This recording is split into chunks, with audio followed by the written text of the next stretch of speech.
Hoy os invitamos a visitar lugares de paz. Un recorrido por lo que llaman camposantos. El que hoy deseamos conocer está en Cartagena. Y está lleno de misterios y de historias difíciles de creer. Nuestro invitado nos guía hacia él y nos contará algunas de sus extrañas leyendas.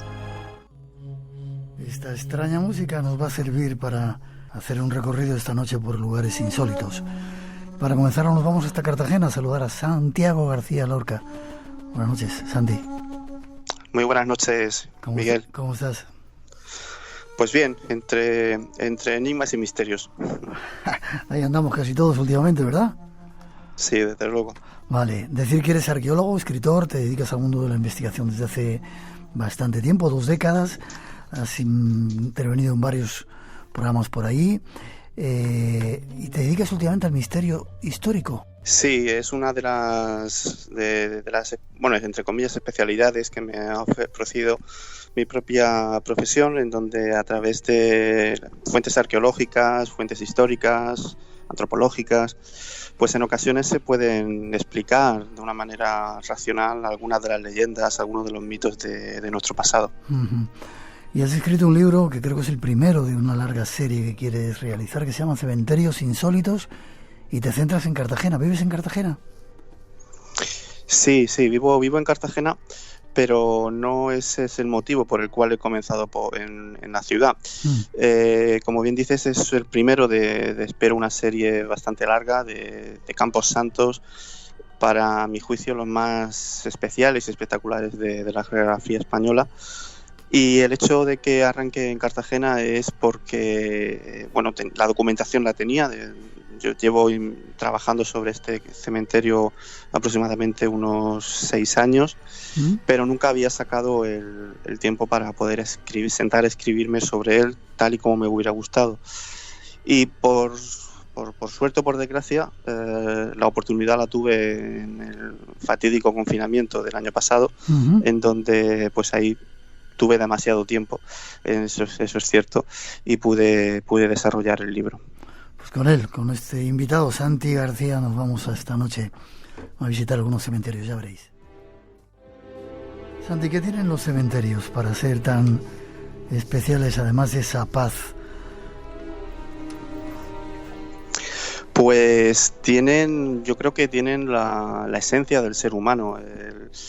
El hecho de pasar o de que nuestra vida biológica acabe, o sea finita, al ser humano le ha encumbrado desde millones de años. En los cementerios expresamos nuestra última voluntad, expresamos nuestra forma de ser o cómo queremos enfrentarnos al más allá. Yo creo que descubrir esa esencia, descubrir esos mensajes, pues nos llaman particularmente a mí mucho la atención. A mucha gente, yo me incluyo.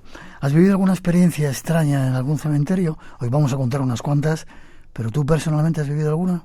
Sí que es cierto que me han pasado en muchas ocasiones el hecho de estar intentando fotografiar un panteón y no poder. La cámara localizarme como una especie de parapeto delante mía a pocos centímetros y no conseguir enfocarla.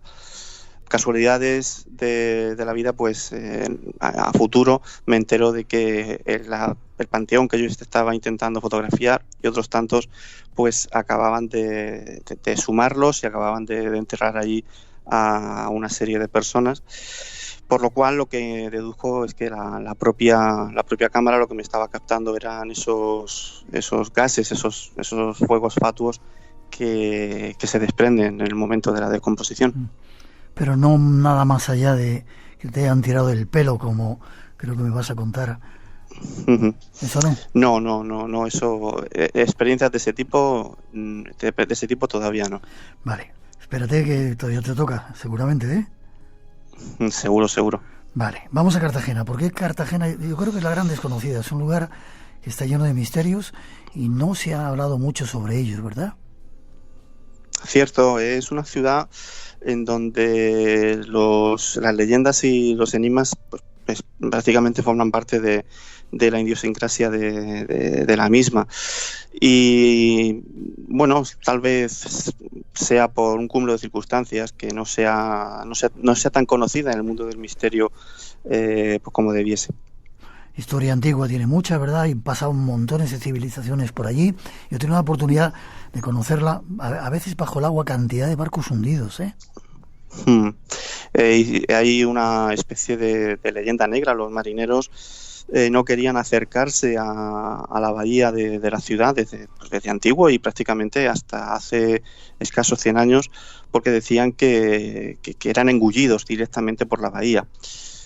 Cierto es que las formaciones rocosas que hay en el mundo subacuático de Cartagena, pues si no conoces la zona puedes acabar bajo del mar. Y Portman, hay algunos lugares también increíbles, ¿verdad?, donde han ocurrido cosas extrañas con los marineros, quizá con los espíritus de la gente que allí naufragó. Pregunto. Sí, es posible. Contextualizados aproximadamente más de 100 barcos entre Portman, el Mar Menor y Cartagena, que relativamente están muy cerquita de un lado de otro. Y estamos hablando de cientos de ánimas, de un gran número de almas que campan a sus anchas por ese entorno. No es extraño conocer personas que hablan de seres iluminados que se ven en los diferentes islotes o de mujeres en forma de espectral que aparecen en lo que es en la zona del puerto, en la zona de la bahía y sobre todo en la zona de Portman, donde además se habla de un antiguo tren que llegó a existir, pero que a día de hoy todavía se sigue escuchando el sonido de ese tren, que lleva pues aproximadamente 150 años sin funcionar. ¿Has pasado miedo en los cementerios alguna vez? No, miedo no. Inquietud, es decir, la sensación de no estar solo, la sensación de ser vigilado, o sea, al menos ser observado con curiosidad, esa sensación sí, pero miedo no. Parte de tu trabajo en este libro de Cementerios Insólitos de Cartagena se centra en el cementerio Los Remedios, ¿no? Sitúame dónde está. Ponnos un poco en situación. El cementerio de los Remedios es uno de los dos grandes cementerios de lo que es la ciudad, lo que es la propia ciudad, el casco histórico. Se encuentra al sureste de la ciudad, muy cerquita del actual Hospital de Santa Lucía y concretamente a las afueras mismas de la misma ciudad. ¿Es muy grande? Bastante. La gente cuando lo visita, que es la primera vez que entra o simplemente que viene de fuera, se sorprende. Estamos hablando pues aproximadamente de unas 20 hectáreas, una cosa así. Va ganando cada vez más terreno a la montaña. Vale, ¿y qué le hace tan especial? En el libro he leído que desde aquelarres, apariciones de niños, presencia de espíritus. ¿Qué le hace tan especial o tan extraño? Lo hace tan especial por su propio enclave. Tenemos al oeste tenemos la bahía de Escombreras, en el puerto de Cartagena, donde tantos barcos hundidos se han encontrado. Al este tenemos una ermita que data del siglo XIII y que fue un reducto de la cristiandad en un momento en el que lo que la ciudad era totalmente musulmana. Enfrente tenemos restos de unos pequeños templos de época ibérica en donde se hacían ritos relacionados con la sanación. Y en lo que es el entorno en sí del actual Camposanto, sabemos que se hacían aquelarres y reuniones de brujas pues prácticamente desde 1488. Y es antiguo. Anteriormente al cementerio actual había otros enterramientos. Has hablado de íberos. Sí, cerca de la zona sabemos que había algún tipo de templo y necrópolis asociadas de época ibérica. Sí es cierto que es, como lugar de enterramiento como tal, lo más moderno que conocemos es aproximadamente a principios del siglo XIX, aunque por crónicas, por descripciones de viajeros, sabemos que era una zona de enterramiento al menos desde el siglo XVII. Siglo XVII, toma nota. Hay quien dice que conocer los cementerios es conocer también un poco la forma de vida de sus gentes. ¿Qué piensas? Pues que está totalmente en lo cierto. Es una forma de acercarnos a la intrahistoria, es una forma de acercarnos a esas pequeñas historias, y de hecho cada panteón, cada tumba, cada epitafio, cada nicho representa esas pequeñas historias que en definitiva forman y curten el entorno de un lugar. Esta noche recorriendo algunos cementerios, concretamente en Cartagena, el cementerio de los Remedios. Vamos, si te parece, Santi, a que nos narres algunas leyendas o historias. Una de ellas que recoges habla de la leyenda de Juan. ¿Quién era Juan? Pues es una historia muy, muy interesante. Juan Moreno, por lo visto era un niño de una familia burguesa de principios del siglo XX. Pero la historia de Juan la conocemos a través de una leyenda en donde una chica, Julia, pierde a sus padres y de vez en cuando iba al cementerio a rezarles, a honrar su memoria.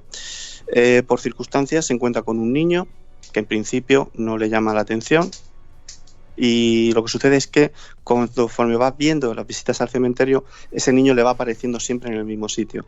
Julia se acerca al pequeño, le pregunta si necesita algo, si quiere que lo acerque a algún sitio, que no están sus padres, y es el niño el que le dice que está muerto y que está triste, muy triste, porque nadie va a visitarlo, ni siquiera su madre. En base a pequeños flashes de memoria, empieza a describir dónde vivía, y por esas descripciones Julia más o menos localiza la zona. Hace una pequeña investigación y en efecto localiza a la madre de Juan Moreno.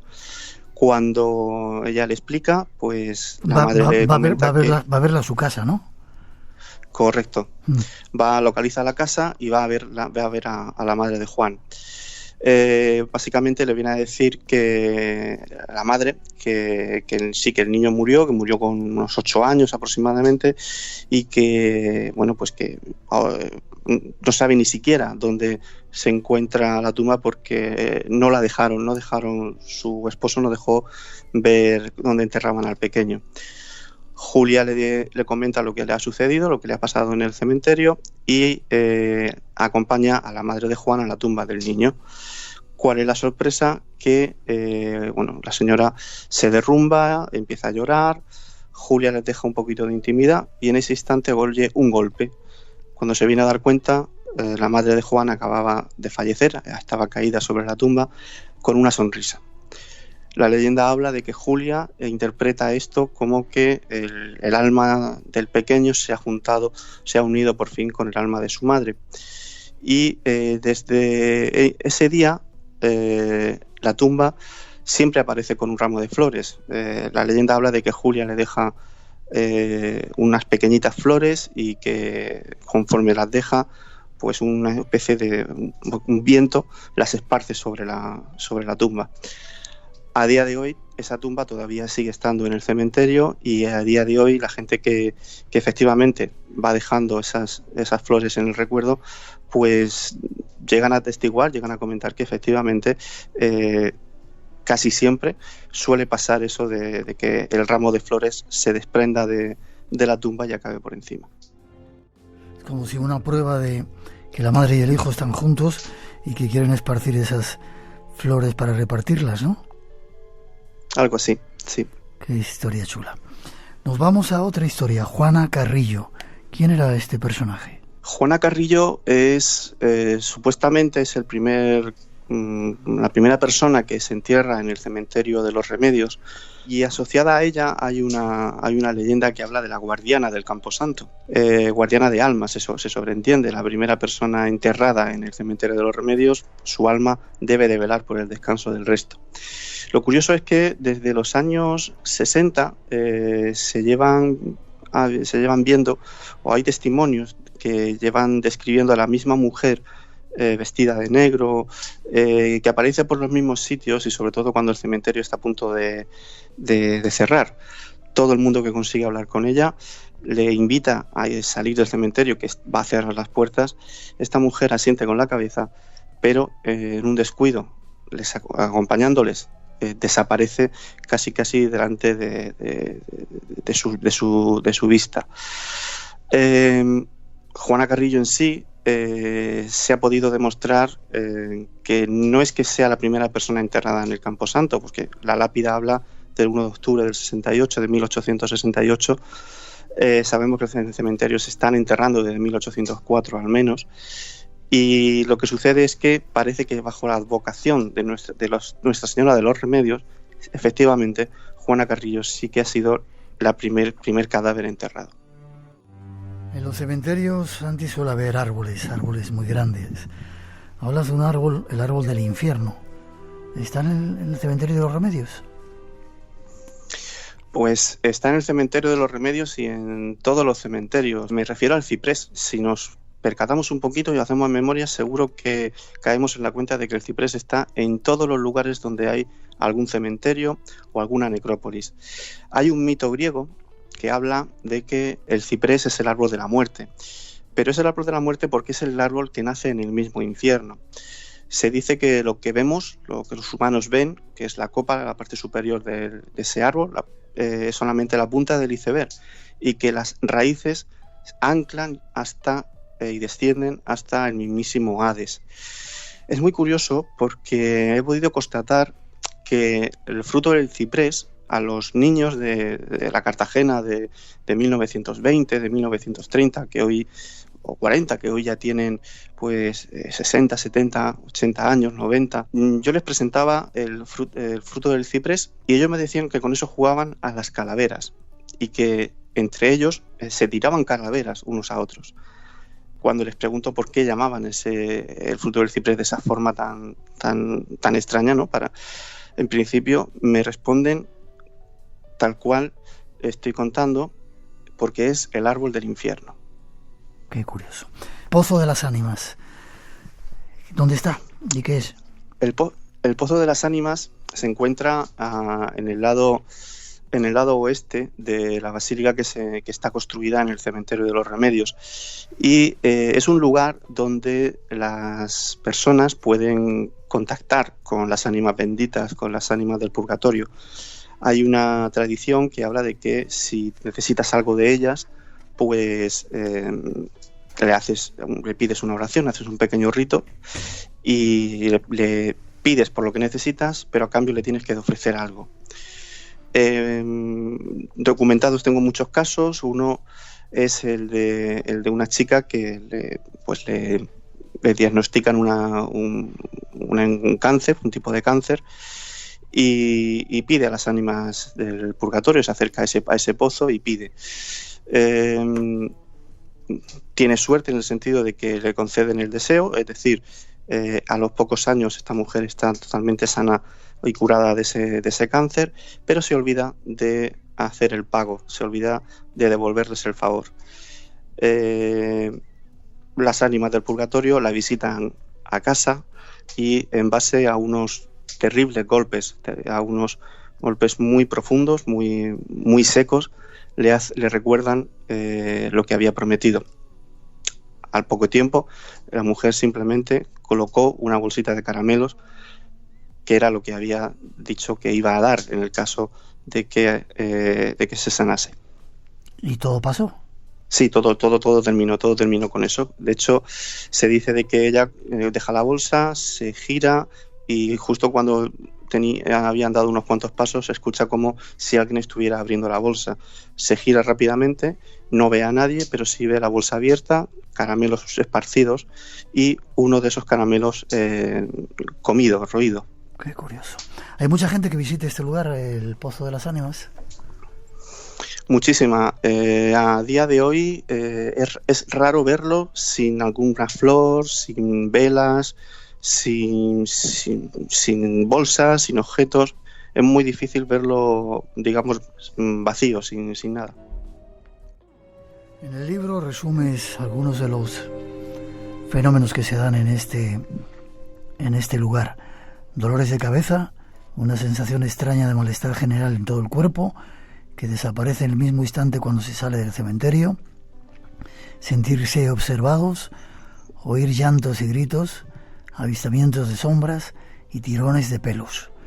¿Me puedes contar alguna historia de alguien al que le hayan tirado del pelo en ese cementerio? Sí, no solo del propio, tirones de pelo, sino incluso tirones del pantalón, tirones como pequeños empujones. En el cementerio de los Remedios hay una zona destinada al cementerio de niños, al cementerio de infantes. En ese entorno hay bastantes casos en donde se comenta que paseando por allí, no es que te sientas observado, sino que literalmente, físicamente, estás constantemente notando como si alguien te estuviera pellizcando, como si alguien te estuviera tirando directamente de las prendas del pantalón y de las camisetas. Incluso alguna niña nota como le tiran del pelo. Y es que en esa zona del Camposanto hay una niña, Micaela, que murió muy pequeñita, muy chiquitita, unas fiebres en el año, si no recuerdo mal, 1870 más o menos. Y esa Micaela, todavía hay gente que la escucha cantar y incluso personas con un poquito más de sensibilidad dicen haberla visto. La describen como una niña con un camisón blanco y el pelo rubio. Pero debe dar un miedo increíble, ¿no? Estar en un cementerio que no haya nadie cerca de ti y que sientes que te tiran del pelo o de la ropa, ¿no? Sí, es una sensación al menos extraña. Yo ya te digo que lo que sí he notado es esa sensación de que te están viendo, de que estás rodeado y que te están, insisto, vigilando, no, sí, observando, como con curiosidad, ¿no? Es una sensación muy extraña. Y casi para terminar, otro fenómeno extraño que sucede en este cementerio, que es campanas repicando. Explícame esto, porque creo que antes en los ataúdes se ponían campanas por si el muerto no estaba bien muerto. Efectivamente. Al menos se ha podido localizar la primera tumba donde se tiene constancia de este tipo de campanas. Está datada en 1887 y sabemos que en una especie de consola objeto para colgar cosas, había una gran soga que desde una campana entraba directamente en la propia tumba. Sabemos que es esa tumba porque en siguientes inhumaciones se dieron cuenta que el primer cadáver estaba movido, había sangre dentro del ataúd. ¿Qué me dices? Y sí, se constató que la persona no había fallecido, sino que había sido enterrado con el síndrome de la catalepsia. Desde ese instante, desde ese año, desde 1887, a los adultos se les ponía una campana con una soga bastante gruesa que incluso impedía que se cerrase herméticamente la lápida, y a los pequeños, a los niños, se les ponían 4 cuerdas, una atada en cada una de las extremidades, para que en el caso de que el pequeño se moviese por alguna circunstancia, la campana o las campanas sonasen. También sabemos que se contrataba a gente específicamente para comprobar que esos sonidos de campanas respondían efectivamente a una persona que estaba pidiendo auxilio o con un simple golpe de viento, un gato, un ave, un animal que haya golpeado la campana. ¿Y hay gente que la sigue escuchando todavía? Hay gente por detrás de lo que hoy es el Panteón Rolandi que sigue escuchando esas campanas. Iba a terminar, pero no puedo dejar de preguntarte la puerta del infierno. ¿Hay una puerta del infierno en ese cementerio? Quizá el Panteón Aguirre. Sí, es un espectáculo de panteón. Representa un templo egipcio excavado en la roca. Y por la iconografía que nos muestra, tanto lo que es el emblema solar, que es símbolo de Ra en la parte superior, como en la propia palabra Aguirre, que aunque está escrita con caracteres jeroglíficos inventados, en el interior de las letras sí que hay cartuchos de dioses, con nombre de dioses, Isis, Horus y Set. Se ha podido comprobar que lo que está representando es lo que es el mito de Horus, el mito que decía que entraba todos los días a una gran cueva donde luchaba durante 12 horas contra Set, y en ese instante el mundo se volvía en oscuridad. Por supuesto, Horus ganaba siempre y al salir de esa cueva volvía otra vez la luz. Esa cueva era conocida como las puertas del infierno. ¿Y están representadas en ese panteón? Están iconográficamente representadas en ese panteón, en el Panteón Aguirre. Ha sido un pequeño paseo por este cementerio, el de los Remedios, en Cartagena. Yo, Santi, me apunto a que viajo de vez en cuando a Murcia, a la región de Murcia, a Cartagena, que es un lugar que me gusta mucho. Me apunto a que me lleves a dar una vuelta, si puede ser de noche al cementerio. ¿Se puede hacer? Se puede hacer. De hecho, todos los viernes, quien quiera puede visitarlo de 8 a 10 de la noche. Vale, pues yo me apunto, ¿vale? Perfecto. ¿Forma de contacto contigo, Santi? Pues a través de Facebook e Instagram, Santi García Misterio. Sí. Y ahí me van a encontrar sin ningún tipo de problema. Santi García Misterio. Ahí está, Cementerios Insólitos de Cartagena, escrito por nuestro invitado, por si queréis conocer algo más. El primer capítulo de muchos otros que yo espero que nos cuentes aquí en el programa, Santi. Muchísimas gracias, Miguel. A ti, un fuerte abrazo, cuídate mucho. Y me debes esa visita, ¿vale? Cuando quieras. Hasta pronto. Hasta pronto. Hola, un saludo desde Colombia, mi nombre es Laura. Y Francisco, les enviamos un caluroso saludo y un gran abrazo a todo el equipo de Espacio en Blanco que nos acompañan en todas las madrugadas de los sábados. Felicidades. Programa especial del Espacio en Blanco, acordaos, hay que cambiar la hora, hay que retrasar una hora a las 3, son las 2 de nuevo, por eso esta tercera hora especial del Espacio en Blanco. Hemos dado una vuelta por un cementerio y ahora os invitamos a ir hasta México a conocer un grupo de gente curioso, nos lo ofrece otro de nuestros colaboradores. Viajamos hasta las selvas de México y Guatemala para descubrir a un pueblo fiero y legendario. Se trata de los lacandones, un pueblo maya descendientes de fugitivos que huyeron del Petén guatemalteco y de la península del Yucatán a finales del siglo XVIII y principios del XIX. Los mayas y sus últimos descendientes, los lacandones. Ellos serán objeto de una nueva búsqueda de nuestro hereje Fermín Mayorga. Y vamos a los archivos históricos con un hereje. Creo que es un hereje. ¿Te llamas así, hereje, Fermín? Bueno, pues sí. No me importa que me llames hereje porque, como ya dije una vez, ser un hereje no es ser algo negativo, sino algo positivo. Es gente, ¿no?, que intenta decir lo que piensa y por ello muchas veces pues tuvieron que ser juzgados, pero no deja de ser un sinónimo de libertad, que eso es lo importante. Pues un gran hereje. Fermín Mayorga, nuestro compañero. Nos vamos hasta tierras extremeñas para conocer a un pueblo.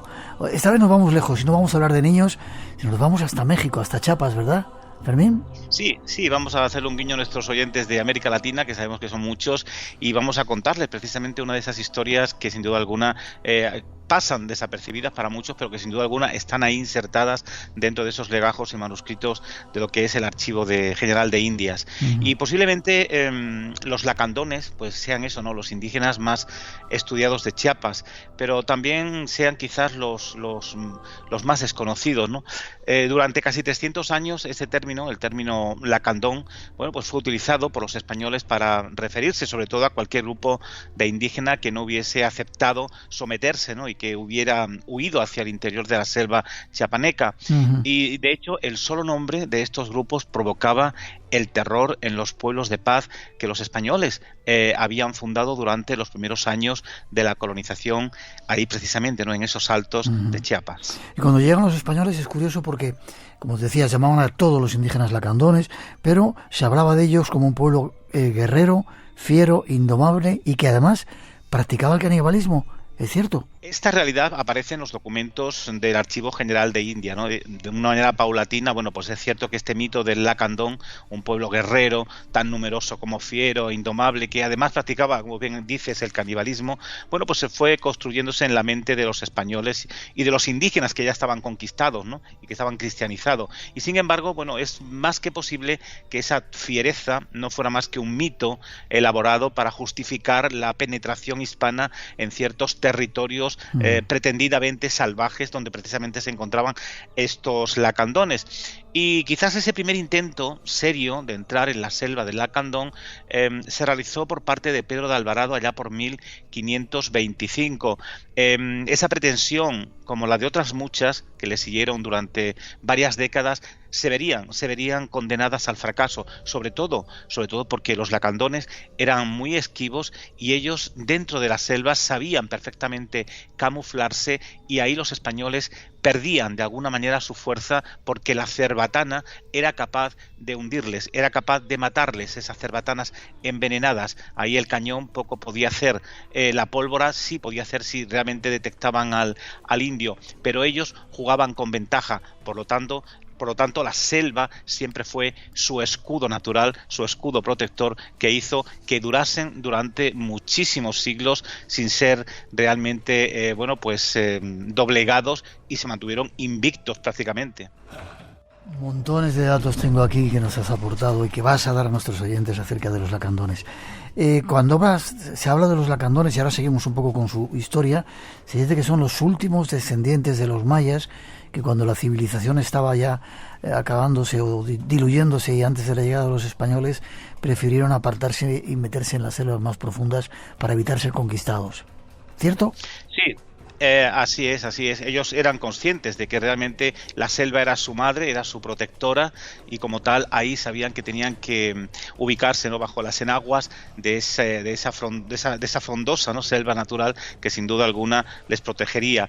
Y a partir de ahí, bueno, pues Alonso Dávila, por ejemplo, que fue otro de los conquistadores españoles, que allá por 1646 se adentró, bueno, pues con la valentía de querer también de alguna manera, pues doblegar la cerviz de estos lacandones, pues también pasó desapercibida su gesta, porque realmente no consiguió absolutamente nada, simplemente llegó hasta los mismos espacios donde estos estaban, en esa famosa laguna lacandona donde ellos habitaban.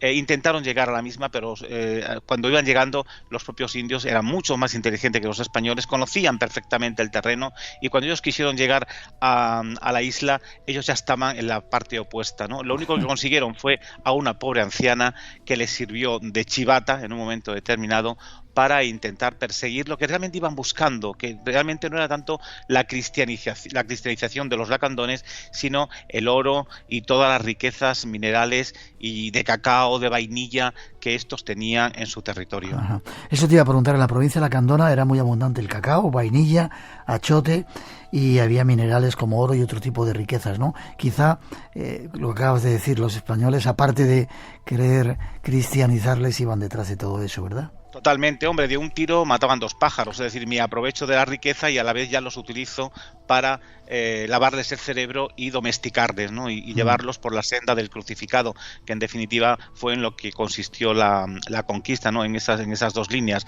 la riqueza, es decir, los minerales y todo lo que allí se podía sacar en beneficio de la corona, y por supuesto también en beneficio de las almas. Hubo 2 conquistas, la guerrera contra los indios, pero también la espiritual contra los propios indios para cambiarle su realidad, ¿no?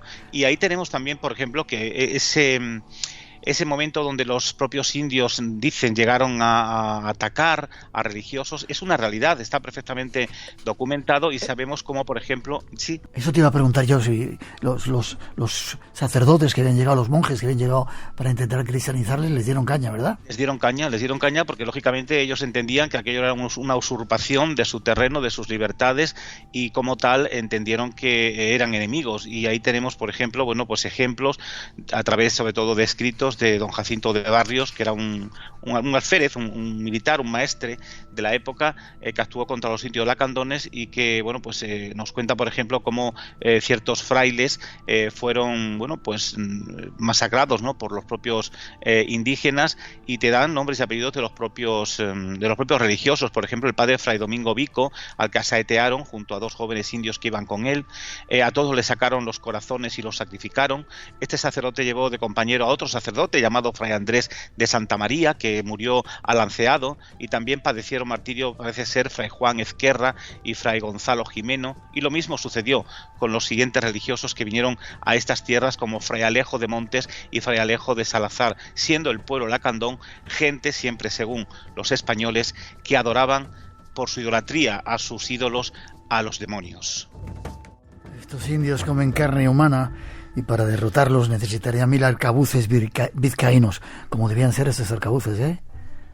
Imagínate, deben ser tremendos, pero claro, cuando esta realidad se proyecta para atacarles y doblegarle la cerviz, que lo consiguen de alguna manera a través de Barrios, pues realmente van a hacer al rey de España, a Carlos II el Hechizado, que además hizo bastantes cédulas reales, ¿no?, indicando que realmente cuando aquellos indios que realmente se opusiesen muy potentemente a los españoles fuesen exterminados, y hay documentación sobre ello. Precisamente Carlos II de España, el Hechizado, bueno, pues les entregó a este grupo de conquistadores nada más y nada menos que, bueno, llevasen para ese fin a 250 soldados y algunos indios de guerra, que serían miles, lógicamente, el estandarte real que se hizo para dicha cruzada, porque así se la bautizó como una cruzada contra los lacandones. Se compró municiones, pólvora, balas y sobre todo esos 1000 arcabuces vizcaínos. También se compraron mulas, caballos. Y bueno, pues allá fueron esos capitanes, esos maestres, cabos, se llevaron pínfanos y tambores, porque cuando los indios escuchaban la música y el resonar de los tambores ya sabían que la guerra había comenzado, y ellos como tal tenían que tomar sus posiciones, y como dijimos anteriormente, ahí estaba su madre protectora, ¿no?, que era la selva, para ellos realmente colocarse e intentar salvaguardar su vida. Y a través de todo eso, bueno, pues nos encontramos con esa realidad de que la persecución fue brutal contra los indios lacandones. En un solo día hubo más de 70 asesinados por los españoles.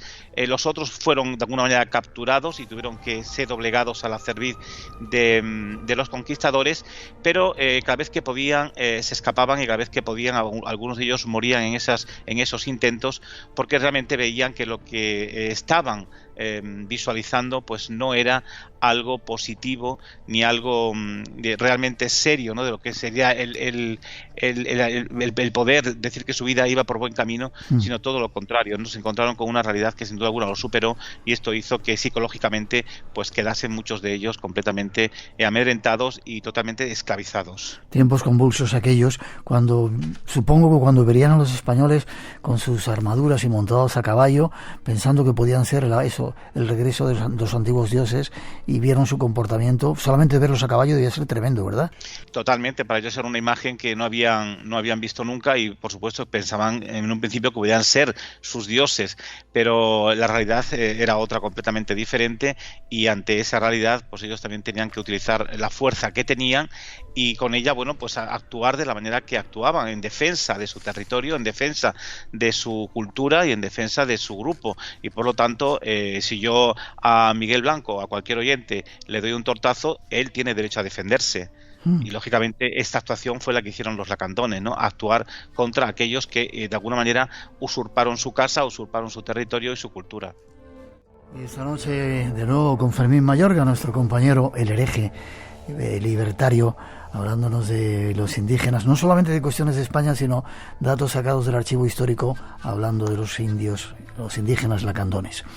Los españoles trataron de quitar, Fermín, algunas de las costumbres que ellos tenían. El matrimonio, por ejemplo, que era muy curioso entre los lacandones, ¿verdad? Sí, exactamente. Entre los ritos de pasaje de carácter político-religioso que los lacandones celebraban, hay que destacar especialmente el matrimonio y lo que pudiéramos llamar bautismo también, ¿no? Pero en el caso del matrimonio ocurría que un varón se dirigía a la casa de la que deseaba desposar. Si los padres se la ofrecían, pues permanecía durante un año en dicha casa conviviendo con ella como marido y trabajando para su padre.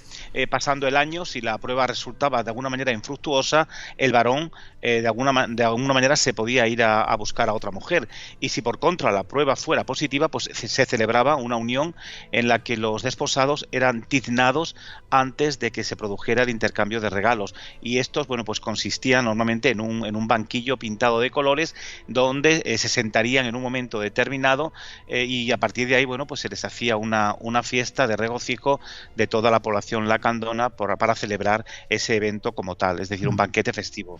Y había un regalo que hacían 5 granos de cacao.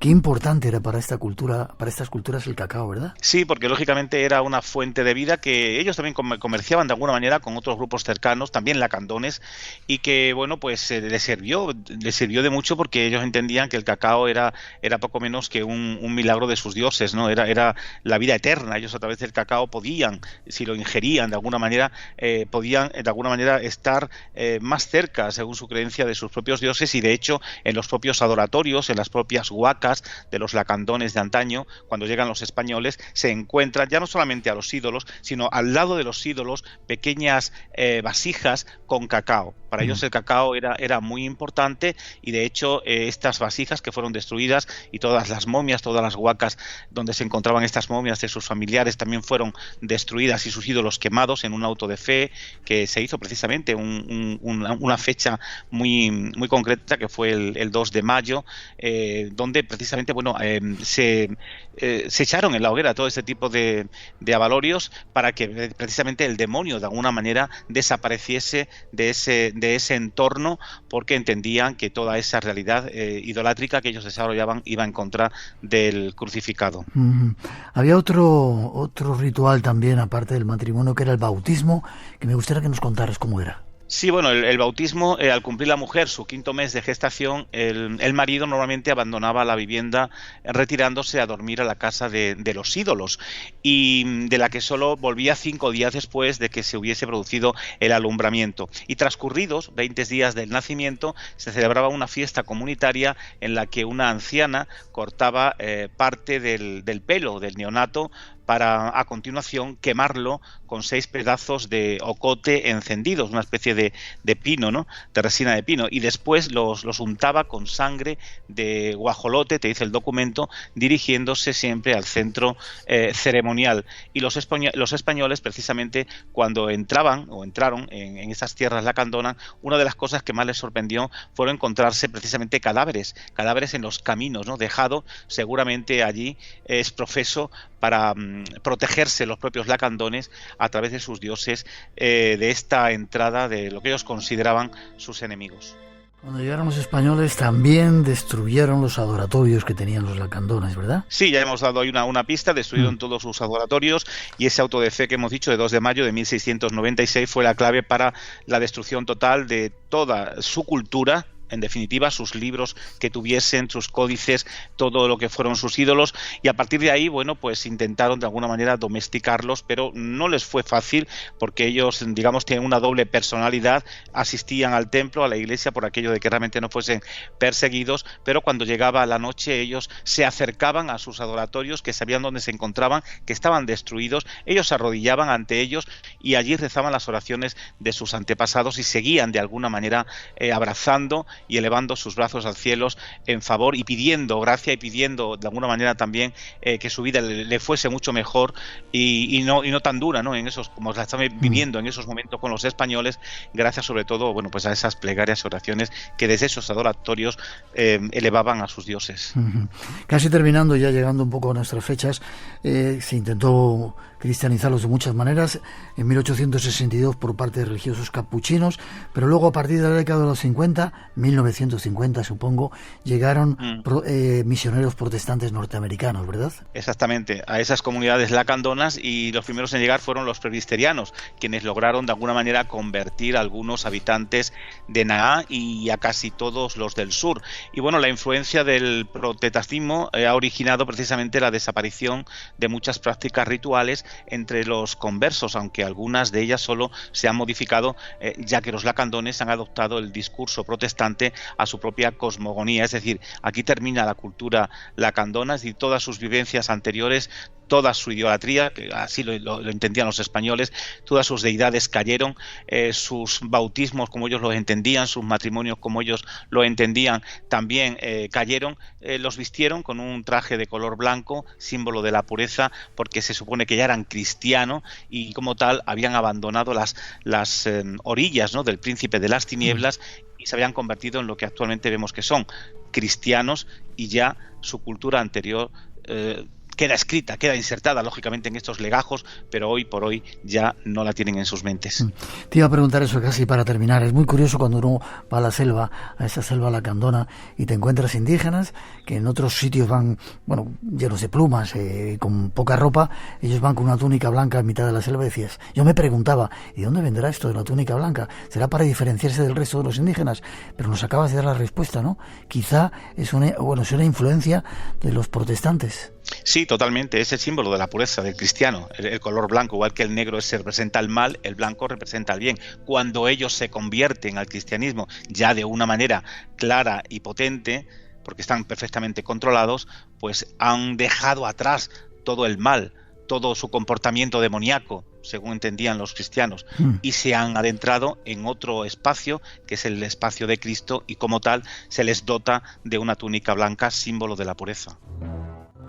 Hoy hemos viajado hasta Chiapas, México, para conocer a los indígenas lacandones, quizás, como decía, uno de los más estudiados, más tremendos, más terribles, y según ellos, los últimos descendientes de los mayas, con nuestro hereje Fermín Mayorga.